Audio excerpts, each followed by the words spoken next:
तो as students हमने पिछली वीडियो में इलेक्ट्रोकार्डियोग्राम की जनरल इंट्रोडक्शन देखी थी।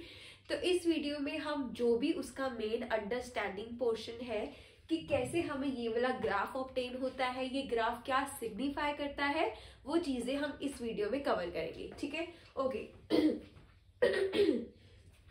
तो अगर आपको कार्डियक साइकिल अच्छे से याद हो तो मैं एक जनरल थोड़ा सा आपको प्लेबैक बता देती हूँ कि क्या क्या हम पढ़ते हैं। देखो, हमें पता है कि जो हार्ट के मसल्स है वो क्या होते हैं, वो ऑटो एक्साइटेबल होते हैं, मतलब वो अपनी इंपल्स आगे से आगे ट्रांसफर करते हैं। ठीक है, अब ये भी आपको पता है कि सबसे पहले जो इंपल्स है वो कहाँ से जनरेट होती है, ऐसे नोड से। सबसे पहले जो इंपल्स है वो ऐसे नोड से जनरेट होती है, फिर उसके बाद उसको ट्रांसफर किया जाता है एवी नोड पे। एवी नोड हमारी कहाँ पे प्रेजेंट होती है, एवी नोड एट्रिया और वेंट्रिकल के जंक्शन में प्रेजेंट होती है। ठीक है, तो पहले इंपल्स कहाँ से गई, ऐसे नोड से एवी नोड में गई। एवी नोड से वो ट्रैवल करती है bundle of his, bundle of his से फिर वो कहाँ पे जाती है, पुरकिंजे फाइबर से, और यहाँ तक आती आती यहाँ पे क्या करना होता है, उसने वेंट्रिकल तक जो इंपल्स है उसको ट्रांसफर करना होता है। अब ये इंपल्सेस क्या बताती है, हार्ट को बताती है। एट्रिया में जा रही है कि तुम कंट्रैक्ट करो, वेंट्रिकुलर में जा रही है कि आप कंट्रैक्ट कीजिए, आप रिलैक्स कीजिए, सिस्टोल कीजिए, डायस्टोल कीजिए। ये सारे जितने भी मैसेजेस, जितनी भी आपकी मूवमेंट्स एट्रिया कर रहा है, वेंट्रिकल कर रहा है, वो इन्हीं सिग्नल्स की वजह से तो कर रहा है। यही तो हमारे मैसेंजर्स हैं जो सारी ये जो इंफॉर्मेशन है उनको ट्रैवल करवाते हैं, और इसी की वजह से हमारे पास क्या आता है, कार्डियक साइकिल। उसी कार्डियक साइकिल को हम क्या करवा लेते हैं, ग्राफ के ऊपर ड्रॉ करते हैं, which give us the ECG graph. ठीक है, तो देखिए, so action potential generated in the atria by SA node is spread throughout the ventricle by a modified non contractile nodule of AV node. तो cardiac muscle cell जो है that is the AV node. तो पहले हमारे ऐसे node से गई, फिर एवी नोड से गई एक्शन पोटेंशियल। अब देखो सबसे पहले क्या होगा, समझो। सबसे पहले ये ऊपर वाले आपके क्या हो गए, ये हो गया आपके एट्रिया। एट्रिया एट्रिया इसको बोल लो लेफ्ट एट्रिया, इसको बोल लो राइट। ठीक है, लेफ्ट वेंट्रिकल, राइट वेंट्रिकल। सबसे पहले क्या होगा, सबसे पहले ब्लड कहाँ पे आएगा, एट्रिया में। एट्रिया में पूरा ब्लड फिल हो गया। ठीक है, उसके बाद एट्रिया से ब्लड कहाँ पे जाएगा, वेंट्रिकल में। अगर एट्रिया से वेंट्रिकल में ब्लड भेजना है तो आपको एट्रिया को थोड़ा सा कॉन्ट्रैक्ट करना पड़ेगा, थोड़ा सा स्क्वीज करना पड़ेगा। तो उसी कंट्रैक्शन को हम क्या बोल देते हैं, एट्रियल डीपोलराइजेशन। तो एट्रियल डीपोलराइजेशन का मतलब क्या सिग्निफाई कर रहा है, अब आपका एट्रिया क्या कर गया, कॉन्ट्रैक्ट कर गया। क्यों कॉन्ट्रैक्ट कर गया, ताकि जो ब्लड एट्रिया में था वो कहाँ पे जा सके, नीचे वेंट्रिकल्स में जा सके। कॉन्ट्रैक्ट करेगा तभी जाएगा, है ना। ठीक है, तो मैसेज आया था, इंपल्स आई थी एट्रियल की डीपोलराइजेशन की। अब ये एट्रियल डीपोलराइजेशन यहाँ पे कौन सी वो बता रही है, जो हमारा पी वेव है, पी वेव यहाँ पे सिग्निफाई कर रहा है atrial depolarisation. So atrial depolarization is depicted by the P wave। ठीक है, अब उसके बाद एक छोटा सा आइसो इलेक्ट्रिक पॉइंट आता है। आइसो इलेक्ट्रिक पॉइंट क्यों आता है, देखो, एट्रिया से जब ब्लड वेंट्रिकल में जा रहा है, ठीक है, तो वेंट्रिकल की वहां पे क्या हो रही है, रीपोलराइजेशन।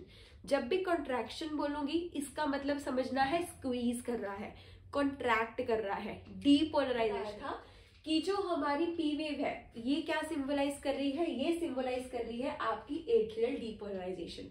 देखो इमेजिन करो, एट्रियल में ब्लड था, एट्रियल डीपोलराइज की, या फिर मैं बोल सकती हूँ एट्रियल कॉन्ट्रैक्ट की। डीपोलराइजेशन और contraction is the same thing here. Repolarisation का मतलब वहां पे क्या हो रहा है, रिलैक्सेशन हो रही है। ठीक है, तो एट्रिया कॉन्ट्रैक्ट की, एट्रिया ने सारा ब्लड कहाँ पे भेजा, वेंट्रिकल में। तो वेंट्रिकल का क्या हो रहा है, रिलैक्सेशन हो रहा है, वो फूल रहा है, उसकी रीपोलराइजेशन हो रही है। अब आइसो इलेक्ट्रिक पॉइंट क्या होता है कि इस टाइम पे ना कोई भी एक्शन पोटेंशियल नहीं आती। उस टाइम पे थोड़ा सा टाइम चाहिए होता है कि कि एट्रिया अपना सारा ब्लड वेंट्रिकल में स्क्वीज आउट कर दे, कि उसके पहले कोई और इवेंट ना हो जाए। तो इसीलिए हमारे पास यहाँ पे आइसो इलेक्ट्रिक पॉइंट यहाँ पे जनरेट होता है। उसके बाद देखिए क्या है, QRS कॉम्प्लेक्स।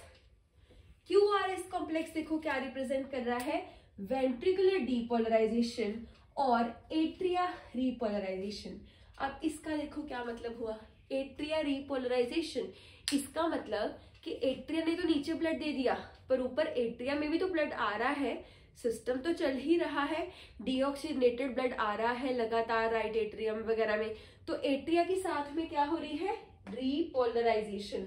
और एट्रिया की रीपोलराइजेशन के टाइम पे QRS वेव के थोड़ी सी नीचे दब जाती है, तो हम QRS को मेनली तो वेंट्रिकुलर डीपोलराइजेशन बोलते हैं, लेकिन एट्रियल डीपोलराइजेशन भी इसी इवेंट में होती है। तो QRS अब रिप्रेजेंट कर रही है वेंट्रिकुलर डीपोलराइजेशन। इसका क्या मतलब हुआ, एट्रिया को ब्लड आया, ठीक है, एट्रिया ने किसको भेजा, वेंट्रिकल को। कैसे भेजा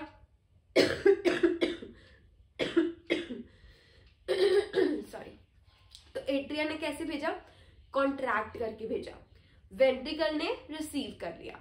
अब वेंट्रिकल ने ऊपर भेजना है, चाहे वो एओर्टा में भेजना है, ठीक है, चाहे वो पल्मोनरी ट्रंक वाली साइड पे भेजना है, तो वेंट्रिकल क्या करेगा, कॉन्ट्रैक्ट करेगा।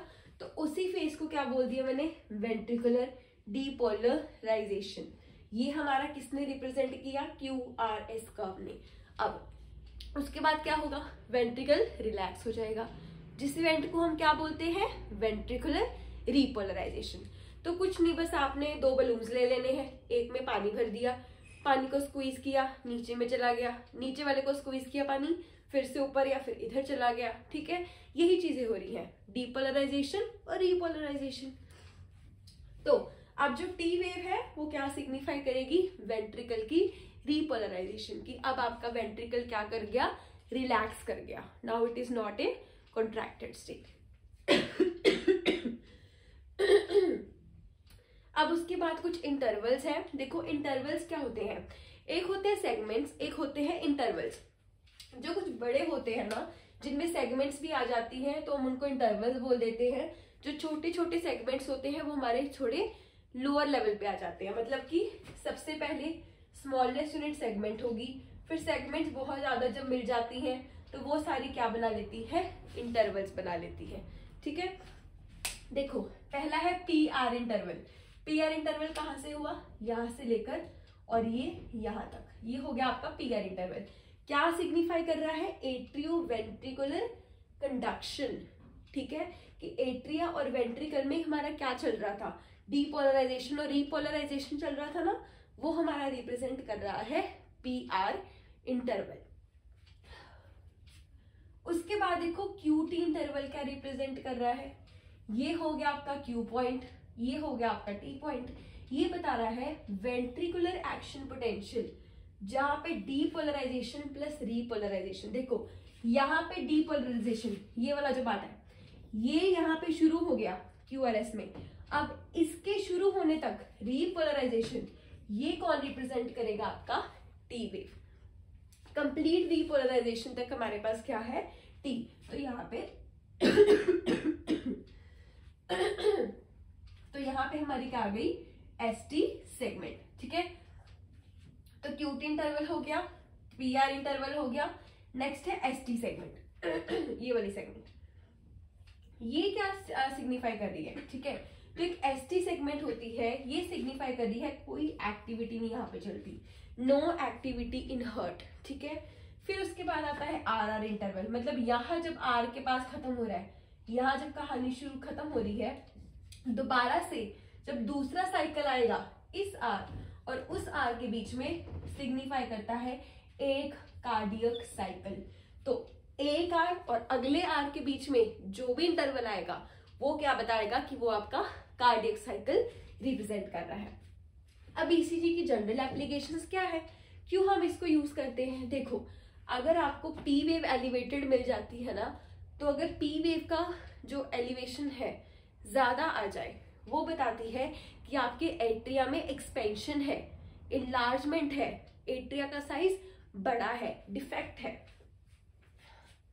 वैसे ही अगर क्यू वेव, ये जो आपकी क्यू वेव है, इसके अंदर थोड़ा सा भी डिफरेंस आ जाता है, इट इंडिकेट्स मायोकार्डियल इन्फेक्शन।